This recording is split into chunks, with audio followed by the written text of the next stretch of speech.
મને નાચવાનું મન જો પણ ડીજે નો તો હું તો મનમાં ગીત ગાવા ચાલા વળી સમકુરી તો હું કસરત કરવા લાગ્યો ઊંચાવાની ઊંચાવાની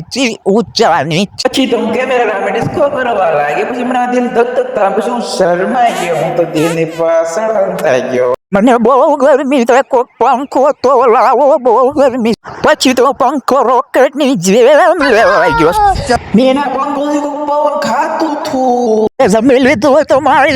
મને પવન ખબર ઘડી તો મને ઊંઘ આવે ના કોરાડવાનો પછી તો મને હું તો ખુશ થઈ ગયો આ કેવું વસ્તુ છે મને કોમેન્ટમાં કરી દેજો ભાઈ બહેનો મને તે એટલો પીસી રાત આ કેવું જવાનું વર્ષે ખબર નથી પડતી માણસની છે પછી મારું સપનું તો તૂટી ગયું હું તો મનમાં આ બધું વસ્તુ મારા મનમાં કેમ આવ્યું તમને મજા આવી મને લાઈક સબસ્ક્રાઈબ એક વાર કરી રાખજો ને રાખી